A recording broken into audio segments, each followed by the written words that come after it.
Hello and welcome to this episode of Why Engineering, where we would be having the state focus on the state of Uttarakhand. Today, while we are recording this episode, we also mark the first anniversary of the tragic tragedy which happened last year in the state of Uttarakhand near the holy shrine of Kedarnath, which forced the entire engineering community to think about ways and means of tackling the fury of nature. Today we have with us Professor S.S. Mantha, the Honorable Chairperson of the All India Council for Technical Education, which regulates the bulk of the engineering institutions across the length and breadth of the country.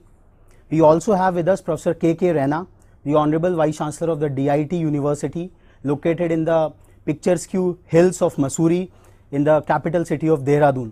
I welcome you both, sir, to this episode. My first question to Professor K.K. Raina, sir, at DIT University, what kind of imagination, aspiration and accomplishments you are driving out there in the engineering education space?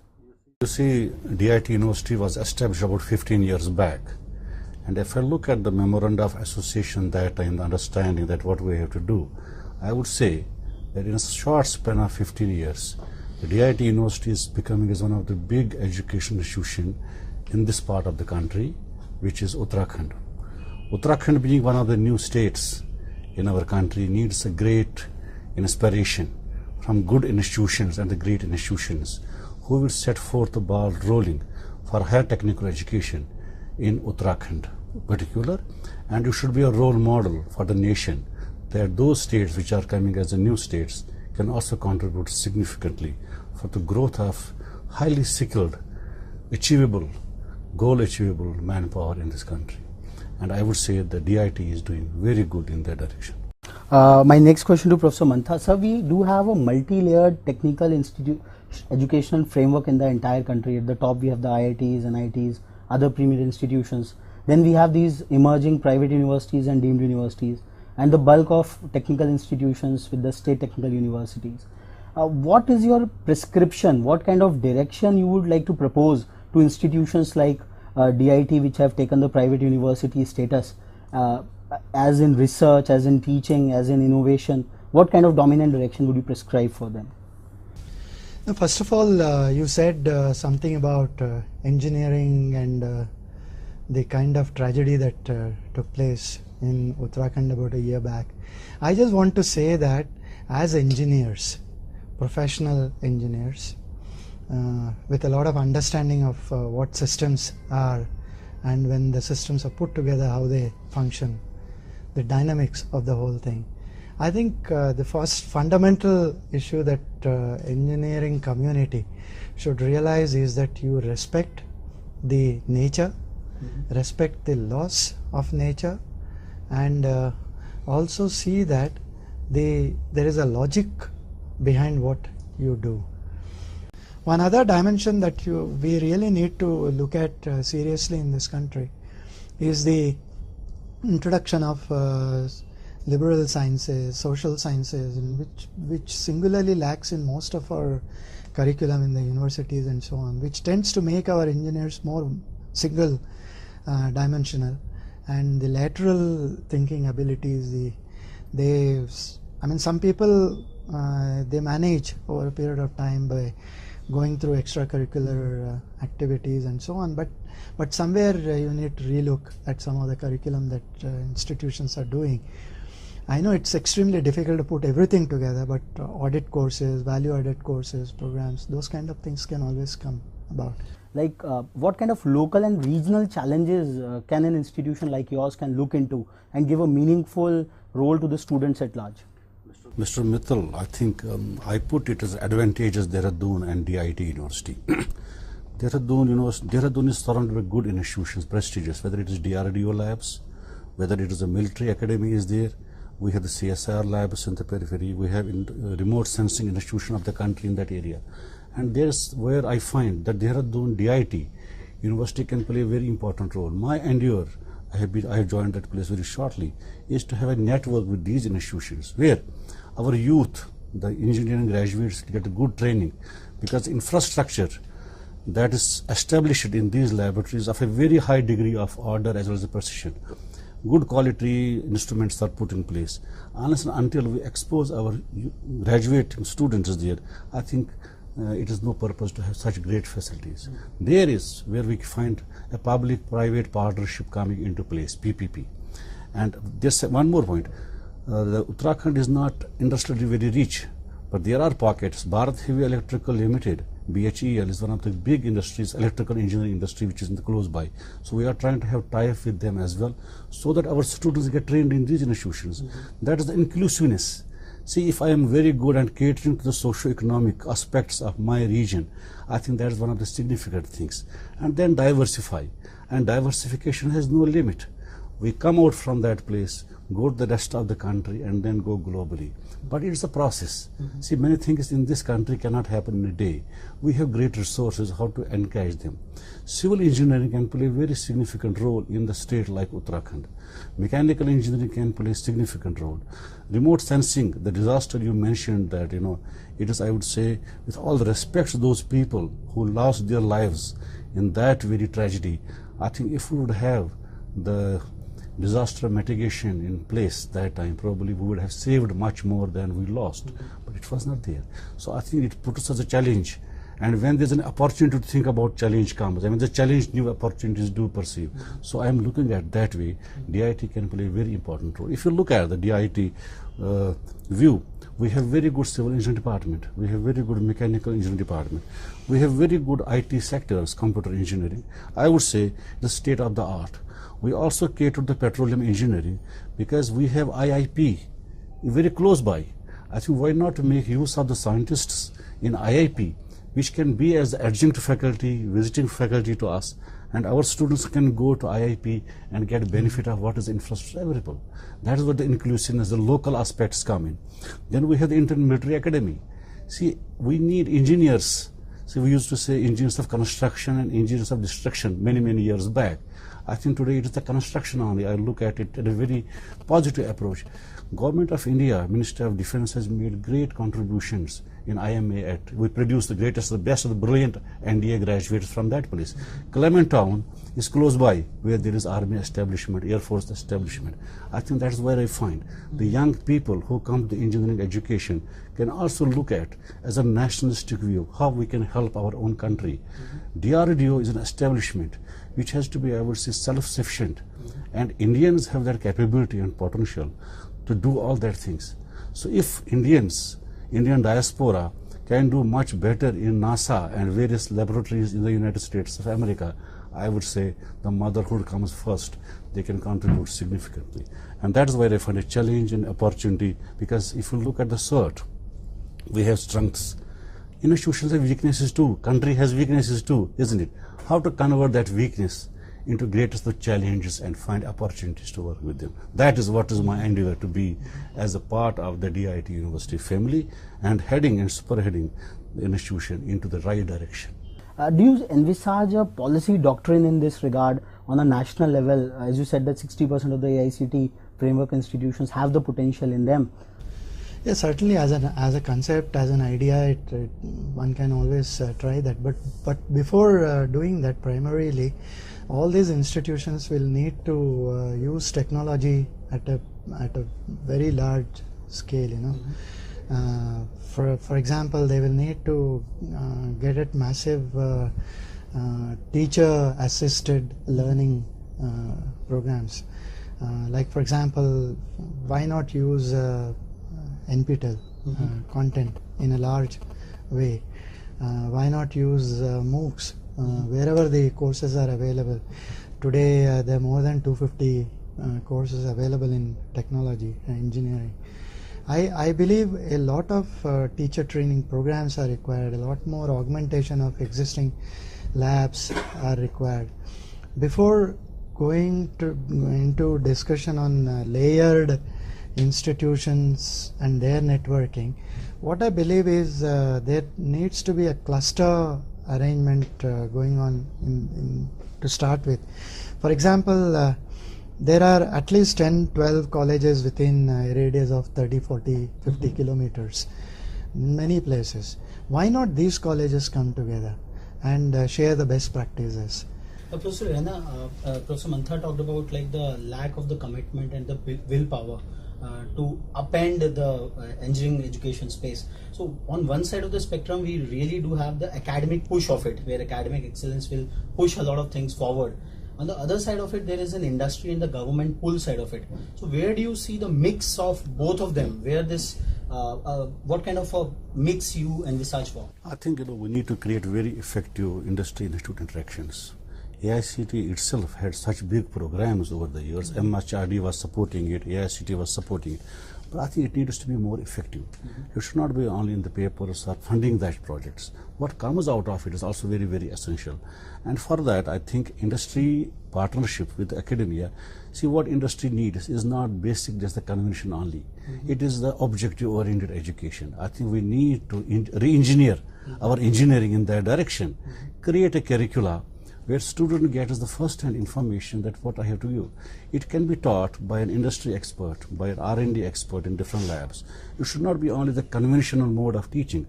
Like in best of the systems, they have the credit-based education system. Can we bring credit-based education system in this country too? It is not that I have completed this course, I have become an engineer. No, there has to be the practical objectivity in it. We at DIT University are looking at that way. I'm sure that we shall contribute to this type of education, and the models which are best perceived models in the best of the universities in the world are the ones which we need to try, because they are tested ones. And our education system, engineering in particular here, needs to be also relooked at it, because see, the biosciences, bioengineering is coming in a big way, and we feel that bio is not important in engineering curriculum. Professor Mantha rightly said how much social science component is given in the education. See, our human body itself is a big engineering machine. If we look at, analyze it, I think we get the best of the education from our own site systems. So there is a need for a change, there is need for relooking at the systems, and I am sure that AICT, under the valued and dynamic leadership of Professor Mantha, is already looking in this direction, and we look forward. We in the private university, wherever the government feels that we can support it, I will be the first person to come forward that this is what we can offer. See, faculty training is, I would say, very, very important, essential in this country. If we look at the engineering scenario, looking at the best benchmarked institutions to the bottom ones, where is faculty? We put certain guidelines. If you have this program, you need N professors, N-1 professors and associate professor. There are people. So because we neglected teaching a lot, unless and until we cater to that. At DIT University, we are creating a faculty development cell which is going to train people, not only others, but we will get our trained people first, train those who are in the region, and I'm sure that we will reach the nationhood. You see, the NITR concept, which was perceived to train people in polytechnic education many, many years ago, this country has the pockets. In Bhopal, we have one, we have in Chandigarh and other places too. I think it has to come to a bigger way. UGC have that faculty induction programs, faculty recharge programs, but it should not come late. I think we need to have the planning in the departments, in the institutions, in the associations. What larger role you see for regulators like AICT in that domain? Oh, absolutely. I mean, today most of the curriculum, if you compare with the global curriculum, 70%, I would say even 75% of engineering curriculum, whatever branch you talk about, is the core curriculum, and that would be the same the world over. The teaching delivery process, the teaching learning process could be different in different places, but the core remains the same. What makes different institutions different is that remaining 20%, 20-25%, the way you handle, the way you add new contemporary issues relating to industry, relating to research, relating to development, relating to innovation, and so on. So that's one aspect. Now when you look at the kind of relationship or the interface that you have with the industry, I feel a lot more needs to happen in the future within the engineering education. Today, there are also reports which say 25% employable, 30% employable, all those kind of things. Though there are obviously Obviously, there are problem areas in quality. You can't expect quality to exist end to end. There will be obviously quality at the top, then you will have some potential for quality, then you will have poor. It happens in every profession. But this profession, like you so rightly said, is connected with directly with the industry and the kind of interface that it needs to have with the industry. Very little, you also refer to the mobile phone as an example. It's so true. What should happen is every institution of ours, the best ones included, they do research which is teacher centric. The teacher, the faculty there is interested in a certain area. For example, a certain faculty in mechanical engineering is interested in micro machining.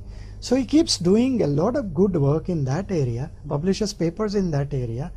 But as an institution, the research that is happening in mechanical engineering department, the electrical, the civil, the computers, it's absolutely teacher driven, teacher centric. It's not towards creating anything tangible at the end of the day.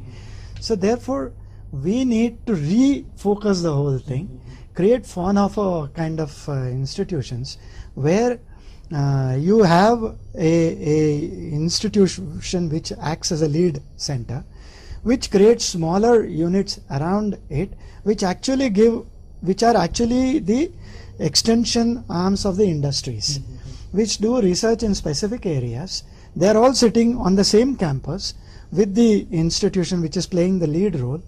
Now you identify institutions outside this space which are good in electrical, you handpick them, which are good in mechanical, which are good in computing, controls and so on. Then you handpick the industries which have those centers on the campus, and you take a product. For example, we have been talking to the EME schools, the defense establishments and so on. They have given 4-5 products like the automated guided vehicle, light combat vehicle, the weapon systems and so on. Now these are products. So very seldom our research aims at creating a product, creating process improvements. They talk about niche area research which is just in a larger sense it adds to value, but it doesn't create products. So therefore, in this Fraunhofer kind of model, you identify, for example, a light combat vehicle. There are all kinds of systems in that. There are electrical, there are mechanical, there are infra, there are civil, there are control, computing, software, everything is there. What kind of plan you envisage out of your vast experience in research yourself for DIT University and for the state of Uttarakhand? What kind of research imaginations and focus areas you think that you can encompass across so that it creates a fantastic employability and a research ecosystem for the students? You see, we need to create the lab environments to the extent that students get motivated to innovate. And for that, our labs have to be well equipped. And there has to be an engineering at that level. I would say in the first year, when a student goes to the workshop, he does not know how to work with a lathe, but in due course of time, he understands it. There are students who are good in thought process, but we have a very large group of people in this country who need to work hand-on. And this hand-on needs to be given to the students at the first level. So for that, there has to be an investment. And I am sure that the government of India, the way they look at it, the way Professor Manthar looks at it, has to also identify institutions in the private sector too, which needs to be nurtured and catered to. There could be the performance parameters which they may put at their levels, and it is our duty to see that we meet those preference objectives, and then they can support us. And there has to be also a kind of a matching between the thought process that come from the government, which we need to look at them very positively. And they have to also listen to the private sector too.